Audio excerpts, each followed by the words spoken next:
The lights inside the Jimmy Kimmel Live studio burned bright, and the crowd clapped loudly as Tom Hardy walked onto the stage. He wore a sharp black suit, his face calm, but his eyes carried a quiet storm. His usual half-smile was there, but it didn't reach his eyes. Jimmy greeted him warmly, cracking a quick joke, and the audience laughed. Everything looked normal. But something was off. Hardy sat down, leaned back in his chair, and gave short answers at first. Jimmy tried to keep the energy light. He showed a funny clip from one of Hardy's old movies, then made a joke about his bad boy image. "So, Tom," Jimmy said, grinning, "you've thrown chairs, stormed out of interviews, and punched a reporter once. You must have a frequent flyer card for drama." The audience laughed, but Tom didn't. He stared at Jimmy. "You think?" "That's funny," Jimmy smiled, still thinking they were playing around. "Come on, man, it's part of the legend." Tom leaned forward. His voice was low, but the tone had changed. "You bring me here to laugh at something you don't understand. People go through hell, and all you care about is turning it into a punchline." A quiet wave moved through the audience. Some people laughed nervously, not sure if it was a skit. Jimmy raised his hands a little, trying to ease the moment. "All in good fun, man. You've got thick skin, right?" Tom's eyes narrowed. "Is that what you think? That this is fun? You joke while people bleed for roles, while we get torn apart by press vultures, and you call it a good time." Jimmy tried to steer the conversation back to Tom's upcoming film. Okay, let's cool off a little. "Tell us about your new role," but Tom cut him off. "Role?" he said sharply. "You think I'm playing a role right now?" "This," he tapped his chest, "isn't acting. This is real. And maybe that scares you?" The room was dead silent now. The studio cameras kept rolling. A producer offstage made a quick motion to prepare a commercial cut. But before they could fade out, Tom stood up. "I came here thinking maybe we'd have a decent talk. You want a circus? You want a headline? Not the truth." He started pacing the stage, his mic still clipped to his suit. Some audience members were frozen. Others were filming with their phones. "I'm tired," Tom continued, "of being turned into a product. My struggles, my life, none of you know the half of it. And when I try to speak, I get told to smile. For the camera." Jimmy stood up slightly from his chair, his voice softer now. "If something's going on, we can talk off air, okay?" Tom paused. He looked at Jimmy and then at the crowd. His voice was cold and sharp. "You know what's personal? Respect. And you've just lost mine." Then, without waiting for a reply, he unclipped the mic, dropped it gently on the desk, and walked off stage. For 5 full seconds, no one moved. No one spoke. Then the director quickly cut to a commercial. The internet exploded within minutes. Twitter hashtags like #HardyMeltdown, #KimmelConfrontation, and #HardyTruth began trending. Clips from audience phones flooded TikTok and YouTube. Commentators argued, was this real or a strange performance? By midnight, the official video of the interview had vanished from ABC's YouTube channel. The episode was never posted online. Even the show's social media accounts made no mention of Tom's appearance. More shocking by morning, Hardy's publicist could not be found. Her office was closed. Her phone went straight to voicemail. One journalist tweeted, "Sources say Hardy's team is in chaos. Something's off. This isn't normal." Suddenly, what had looked like a celebrity outburst began to feel like something deeper. People started to wonder, was Tom Hardy trying to say something more? Was this a warning dressed up as a meltdown? And if so, who didn't want us to hear it? The next morning, newsrooms across the country buzzed with confusion. Most major networks avoided showing the Hardy interview entirely. On CNN, a guest analyst noted, "It's strange. Normally, they would loop that footage 100 times. Instead, the network is acting like it never happened." Social media filled the vacuum. Dozens of shaky audience videos flooded X and TikTok, all capturing fragments of Hardy's fiery outburst. Hashtags like hashtag Hardy Unfiltered, hashtag What Did Tom Mean, and hashtag Media Puppet Master began trending. Reddit threads exploded with conspiracy theories. One user posted, "Did you notice how Hardy said you want a headline, not the truth?" That line felt rehearsed, like it had weight. Elsewhere, an anonymous post on a whistleblower forum claimed the interview wasn't spontaneous at all but coded. According to the post, Hardy's meltdown had embedded phrases drawn from leaked intelligence documents. It seemed ridiculous until someone matched his words to a 2017 NSA briefing on psychological warfare in media. Suddenly, the incident didn't feel like entertainment anymore. It felt like a message. By late afternoon, the story took a darker turn. Hardy's publicist, Lisa Moran, had still not made a public statement. She hadn't answered any calls or emails, and her team denied knowing where she was. One entertainment blogger speaking off-record said Lisa had been visibly shaken. After the taping and left the studio in a hurry, her apartment, when visited by a reporter, was empty. Lights off. Mail untouched. In the midst of growing panic, a new clip surfaced from inside the studio this time. Not from a fan, but from a boom mic operator. In the grainy audio, you could hear Hardy just off camera, speaking urgently to someone moments before exiting the building. Tell her to leave LA now, before they scrub the files. A second voice whispered back, too late. Lay? They've already pulled the hard drives. That short clip spread like wildfire. Now the public wasn't just reacting, they were investigating. Citizen sleuths began mapping out connections between Hardy, Lisa Marin, and a recent string of strange disappearances involving media insiders. Then came a shocking report from an Australian outlet.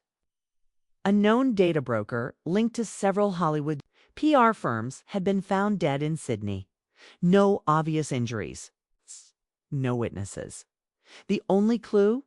A burner phone recovered at the scene. On it was one text sent just hours before the incident. He went off script. Cover is blown. Silence the handler. Was Lisa the handler? Back in LA? ABC released a short, vague statement. Due to editorial standards and mutual agreements, Mr. Hardy's segment will not air. We respect our guests' right to privacy and artistic expression. It only added fuel to the fire. Jimmy Kimmel himself avoided the topic entirely on that night's show. He made no mention of the incident. No apology, no jokes. It's just a quiet, awkward air that didn't go unnoticed. But that wasn't the strangest part. An investigative reporter from The Atlantic named Mariana Klein tweeted. She had received a flash drive in an unmarked envelope. The contents: a voice recording, Tom Hardy's voice reading from what sounded like a personal journal. You can be the truth, or you can be the performance. But never both. I've played the game long enough to know who's writing the script, and it's not the audience. The file ended abruptly. Klein claimed the metadata showed it was recorded 3 days before the interview aired. Theories now flooded the press. Was Hardy exposing a coordinated narrative machine? Was Lisa Marin not just a publicist, but a gatekeeper for something deeper? And who were they, mentioned in his whisper backstage? As the mystery grew, something else changed the tone. This wasn't celebrity gossip anymore. It was beginning to feel like journalism. Like something darker had slipped through Hollywood's polished surface. And no one could explain why, except maybe Tom Hardy. If only he'd speak again.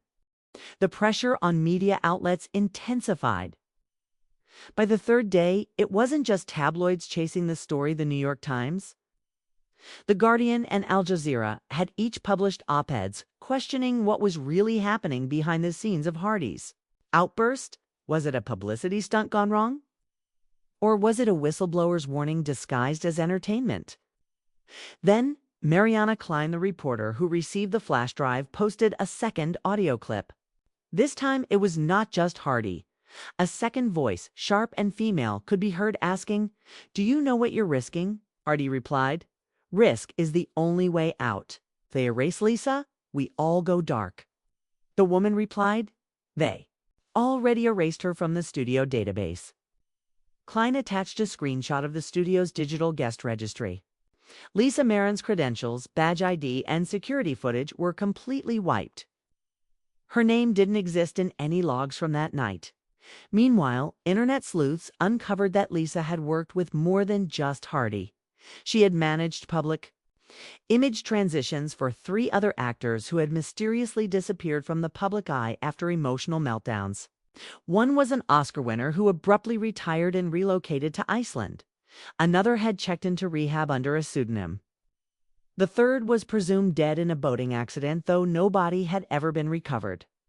Hardy's name was now being whispered in intelligence circles.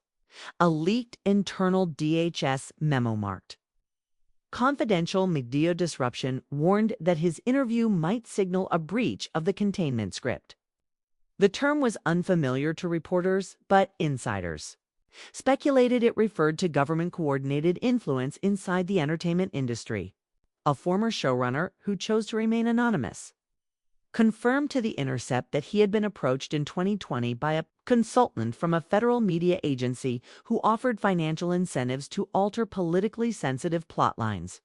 They weren't overt about it. It was always phrased like national security optics. But when we pushed back, people got reassigned, quietly, permanently, while journalists scrambled for truth. A hacker collective called Lensfloor claimed they had recovered a fragment of Lisa Marin's encrypted cloud backup.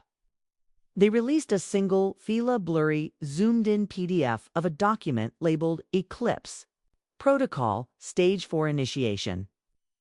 The file contained bullet points referencing media influence programs, emotional destabilization of key public figures, and a term called pre-confessional narrative sync. Hardy's quote, "You want a headline, not the truth," was directly listed under one bullet point as an activation phrase. At this point, the story was impossible to ignore. Kimmel's silence drew even more suspicion. He continued his shows, night after night, with no acknowledgement of the Hardy incident. But sharp-eyed viewers noticed subtle changes, altered lighting, a different security team, and oddly generic guests who offered no substance. Something had shifted. Then came a bombshell. A freelance photographer captured a grainy image of Lisa Marin at a gas station outside of Santa Fe. She looked tired, unkempt, and scared. In her hand was a payphone receiver. The photo was time-stamped just 17 minutes before the phone lines in that county went completely dead for 6 minutes, an outage the telecom company could not explain. An hour after the photo was posted online, the photographer's account was deactivated. The post vanished, but copies had already spread. And then Hardy broke his silence. From a private, newly created channel, a pre-recorded video appeared. Tom sat in a dimly lit room, his tone grave. "They're watching everything. Lisa tried to protect me. I failed to protect her. But this isn't about Hollywood anymore. It's about the script. We're all living in Nand, who's writing it. You've been watching a story. Now it's time to read between the lines." The screen glitched, then cut to black. Within hours, YouTube deleted the video, but the message had already gone viral. Reddit threads and Telegram groups poured over every frame, background, object, and pause in his words. A shadow moving behind him, a torn map on the wall. A time stamp that matched the minute Lisa was last seen. The world no longer wanted gossip. It wanted answers. And somewhere buried inside the breakdown of one man on live television was the start of a truth no one was ready for. But now it was too late to look away. The fourth day began with silence, but it was the kind of silence that made people uneasy. News outlets weren't airing updates anymore. Commentators who had been covering the Hardy incident suddenly shifted focus. Social media influencers who had dissected every second of the outburst were now posting sponsored content. And vacation reels? Something felt .. censored. Then, at exactly 3 p.m. Eastern. An unmarked email with the subject line, "They lied to you," landed in the inboxes of 20 prominent investigative journalists across the world. Attached, a 2-minute grainy video, time-stamped 3 weeks before Hardy's Kimmel appearance. In the video, Lisa Marin stood in what looked like a soundproofed room. Her face was drawn but determined. "If you're seeing this, it means I've failed to contain Phase 4, she said. "They'll call it a breakdown, a meltdown, a PR stunt. But this is not about Tom Hardy. It's about what they've been building inside our screens." She paused, breathing hard. "You're not watching entertainment anymore. You're watching consent. Engineered, rehearsed, and fed to you to normalize control." Within 10 minutes of that video going viral, 4 major news platforms went offline. BBC, Reuters, NBC, and France 24 all claimed temporary system upgrades. But insiders leaked. Slack screenshots showing red alerts labeled "Threat Psychological Cascade Risk." At the same time, Mariana Klein, the first reporter to release Hardy's audio, was detained at Heathrow Airport. Her phone was confiscated. She was held for 12 hours under National Information Integrity Protocols. No charges were filed, but her personal website and backup drives were wiped clean by the time she was released. People began calling it the quiet reset. Meanwhile, a former network producer named Darius Kwan uploaded a confession to an encrypted blog. He claimed he had worked directly with what he called the Narrative Harmonization Division by Lupato, Black Budget, departments supposedly embedded within media conglomerates. According to him, Lisa Marin had been one of the few insiders trying to sabotage the system from within. "They use actors like Hardy, not because they're unstable, but because they're believable when they break," Kwan wrote. "The goal isn't to hide the truth. It's to feed it to you so dramatically you dismiss it as fiction." Kwan's blog was deleted within the hour. His apartment in Brooklyn was raided that same night. Neighbors described seeing 6 unmarked SUVs and men in civilian clothes removing hard drives, computers, even framed photographs. But the damage was done. The public had seen enough to suspect a game far larger than a celebrity tantrum. The question wasn't whether Hardy had snapped. Was what he had been trying to say before he did. Then came another twist. At 4:12 a.m., a private pilot filed a report of an unauthorized aircraft that had landed and refueled at a small unmanned airstrip in the Utah desert. On board, 2 individuals, one of whom reportedly matched Lisa Marin's description. Authorities arrived 2 hours later, but the jet was gone. Satellite imagery confirmed it. The coordinates of that airstrip matched a former military testing ground decommissioned in 1997. But according to leaked Department of Defense memos, still used for nonlinear psychological conditioning studies. That same day, a deepfake of Hardy surfaced on a mainstream entertainment outlet.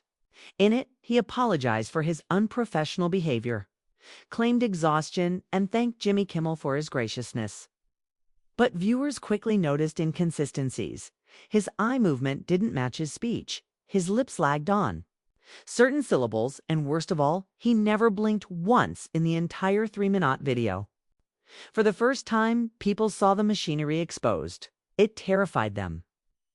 But buried inside the code of the fake apology video, cyber sleuths discovered something else: a steganographic message hidden in a single frame of digital distortion. When decrypted, it revealed a line of text: "Watch the stars. They're moving the satellites."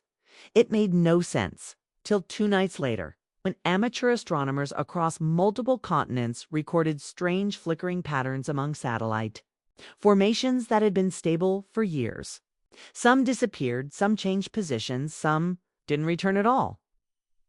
Astrophysicists tried to explain it as an orbital recalibration, but conspiracy forums, which had exploded since Hardy's walkout, claimed it was a digital blackout Greta. Quiet war playing out above the clouds, invisible to most, but devastating in effect. At this point, the story had fractured into 2 worlds. In one, Tom Hardy had lost his temper. In the other, He had cracked open a narrative so deeply embedded in modern consciousness. People didn't even know they were living it. And somewhere, in the middle of these two realities, the truth flickered just long enough to question everything. But not long enough to grasp it fully. Not yet. The fifth wave didn't start with an explosion. It began with a simple post. A verified account on X, formerly Twitter, belonging to a mid-level cybersecurity analyst from Geneva, published a blurry screenshot of what looked like a classified metadata chain. The thread was titled, "Here's what was embedded in the missing 6 seconds of Hardy's meltdown broadcast." Within 20 minutes, the post had over 2 million views. Within an hour, the account was suspended. But not before the thread was copied, archived, and spread across a dozen darknet forums and whistleblower channels. The key claim, a silent visual pattern undetectable to viewers, had been inserted into the frame during the exact moment Tom Hardy stood, pointed at Kimmel, and walked off. According to the analyst, it was not a glitch, but a neuro-optical frequency, a subconscious prompt. In simple words, a visual code designed to provoke emotional discomfort, unease, or even fear in the viewer, without them realizing why. Suddenly, Hardy's meltdown wasn't just about what he said. It was about what they showed. Elsewhere, Lisa Marin's name began resurfacing, despite all efforts to erase her from media databases. An independent French documentary team aired a short segment on her career, most notably her time embedded in conflict zones, her interviews with defectors, and her final project, which was never aired. It had been titled Consent, the Architecture of Influence. Within this unaired documentary were interviews with former intelligence officers, Hollywood producers, and one anonymous source known only as Heinrich, who warned of a coordinated plan between media networks and behavioral research labs. What you call late-night comedy, I call programmable empathy, Heinrich had said in a digitally masked voice. The trick isn't hiding the truth. The trick is laughing while it's being erased. As more people sought out the original Hardy footage, a black market clip appeared. Low quality, possibly filmed off a studio monitor. But it captured something the original didn't. Hardy mouthing a word just before exiting the stage. Saturn. It made no sense at first, but Reddit threads lit up.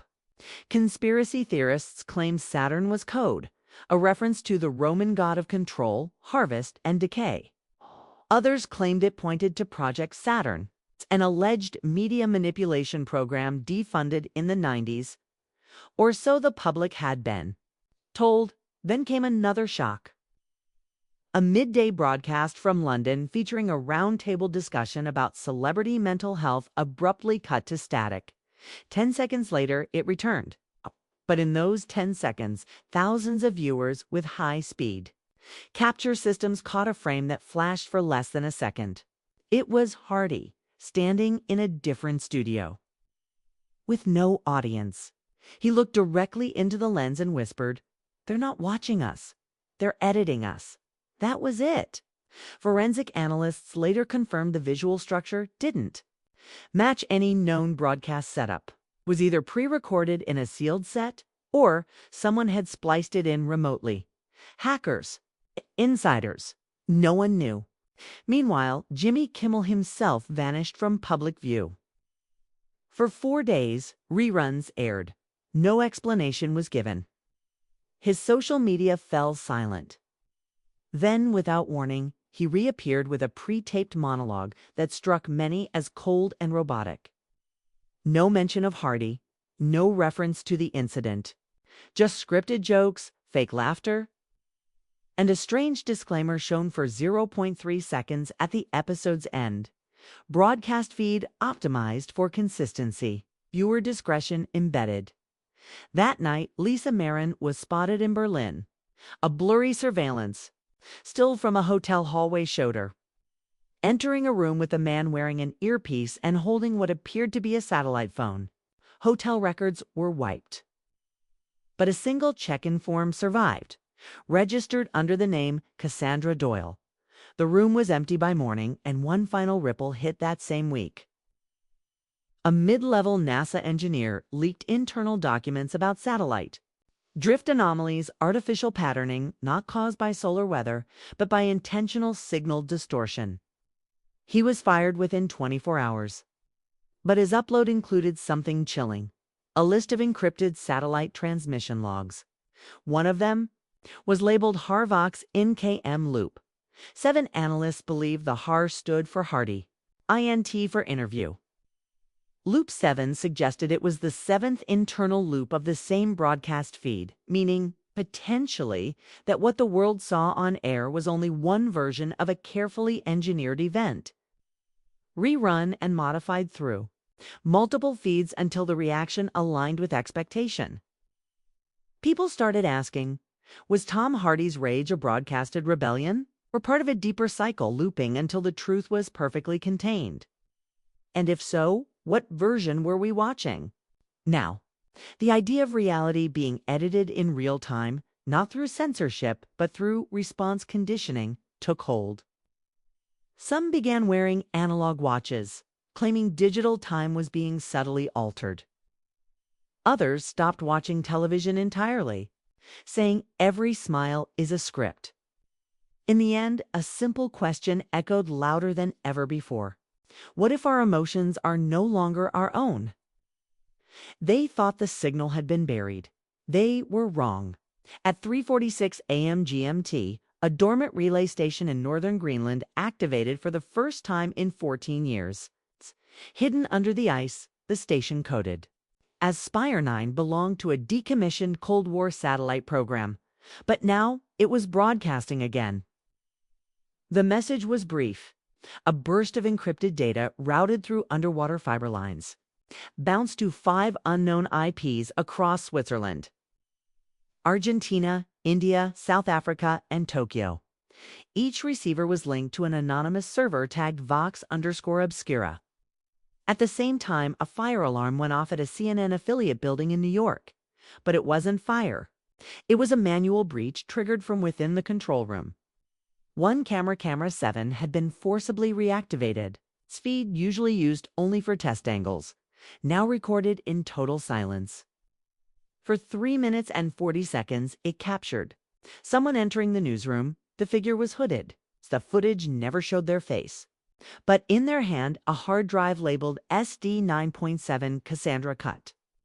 Inside the CNN servers, editors found something that shouldn't exist: a new version of Tom Hardy's interview.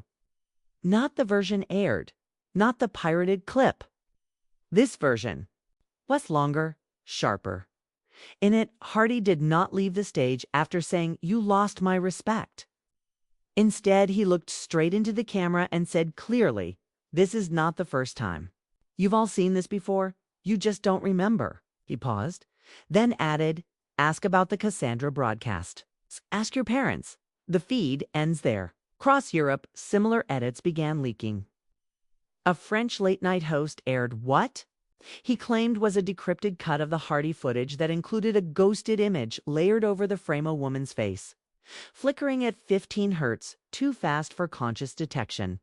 When slowed down, analysts confirmed it was Lisa Moran. The question arose: was Lisa feeding coded warnings through entertainment broadcasts years before she vanished? A former BBC technician released a redacted staff memo dated 2014 that read, "All post-production staff must verify audio layers against Schedule C frequencies.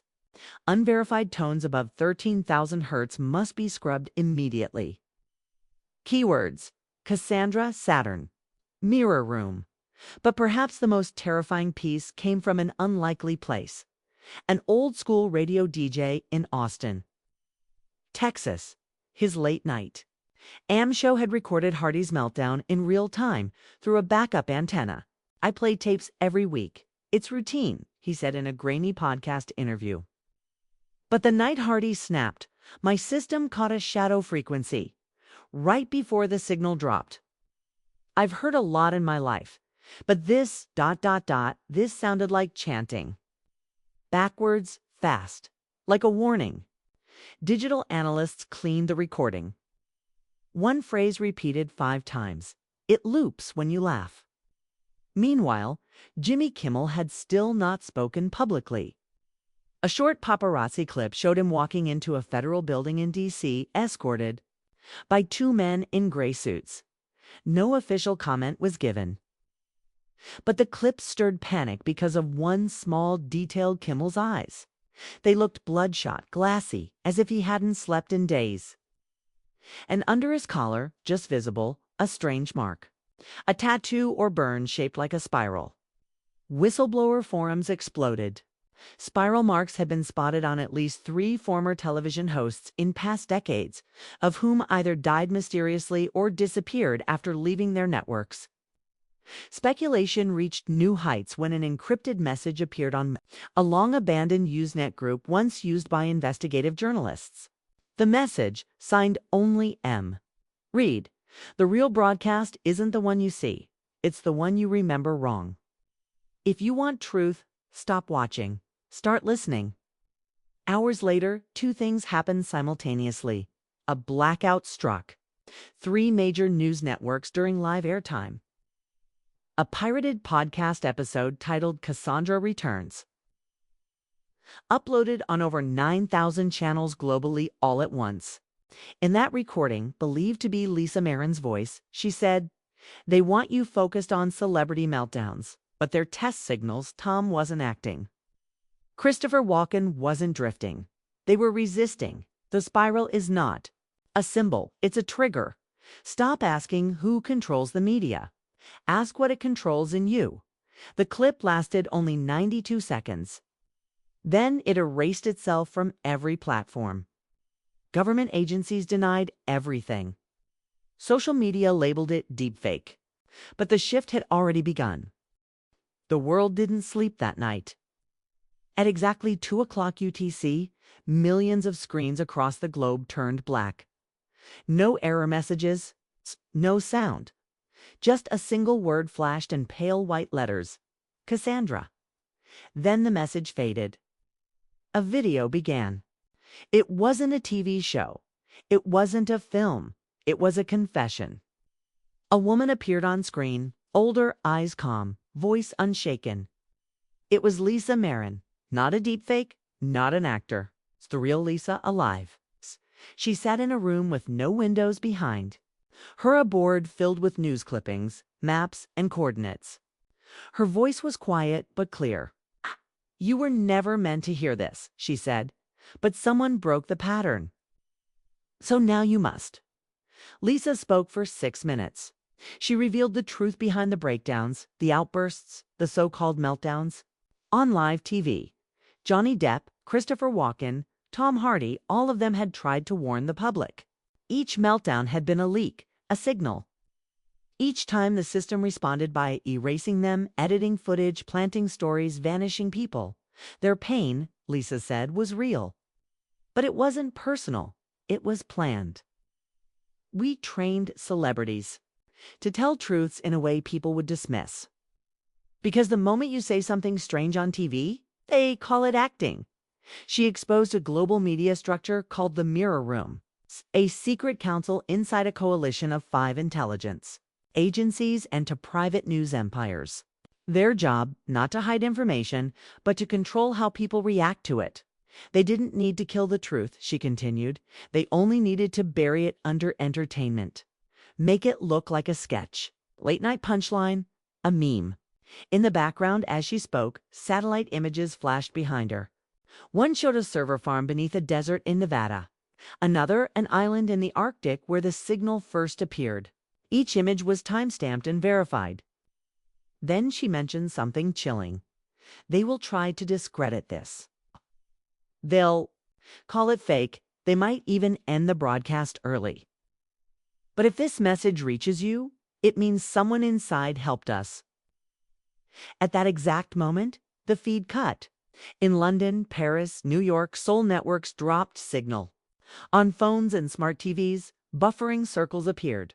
But it was too late. The video had already been downloaded by thousands, mirrored in hundreds of offline drives. Chaos followed. Governments scrambled to respond. But instead of calming the Public. Their denial added fuel. People who once laughed at celebrity outbursts began rewatching old interviews, looking for clues. The phrase, "the spiral," is a trigger trended for hours. Subtitles were examined frame by frame, and then came the final blow. An anonymous leak published a full document, Cassandra Protocol Internal Manual. Inside were scripts used to train actors to simulate psychological fracture in front of live audiences. The program's goal was clear: weaponize disbelief. Tom Hardy wasn't unhinged. He was instructed to speak the truth, like fiction, and leave before belief takes hold. Walken's outburst had been a precise operation to gauge audience reaction to spoken metaphors. Depp's line, "This isn't fiction, it's confession," had been real. The public felt betrayed. Protests erupted, not against governments but against the networks themselves. Studios were stormed. Journalists walked off live air. Refusing to follow scripts, viewers began switching to pirate stations and analog radio. In Washington, a whistleblower from inside a major news agency went on record confirming it all. But the system wasn't done fighting back. Suddenly, a wave of digital outages hit over 300 independent journalists. Articles vanished, accounts suspended. Even Lisa's video disappeared from every known link, replaced with error code, eclipse.47. But people had already copied it. Underground channels played the footage in subways, projectors on city walls, even QR codes printed on paper. New symbols started appearing across cities. A spiral split down the middle like a cracked lens. Then, one last event, a final broadcast, unannounced, hacked every live feed during a UN emergency meeting. The camera showed a large empty stage, a single mic. Then Tom Hardy walked into frame. No makeup, no suit, just a plain black shirt. He looked directly into the lens and said, "You listened. Now choose." He stepped back. Another person joined him, Christopher Walken, then Johnny Depp, then Lisa Marin, then dozens of others, known and unknown. As the feed widened, it revealed a massive hall filled with people, whistleblowers, ex-hosts, editors, technicians. Each had been part of the system once. Now they stood together. Hardy spoke again. "We were used to distract you. Now we'll help you remember." The feed ended. There was no applause. Only silence. But that silence wasn't empty anymore. It was full of knowing. Something had cracked. And from that crack, truth was pouring in, no longer hidden behind comedy, politics, or cinema. The real broadcast had finally begun. And this time, the world was watching with open eyes.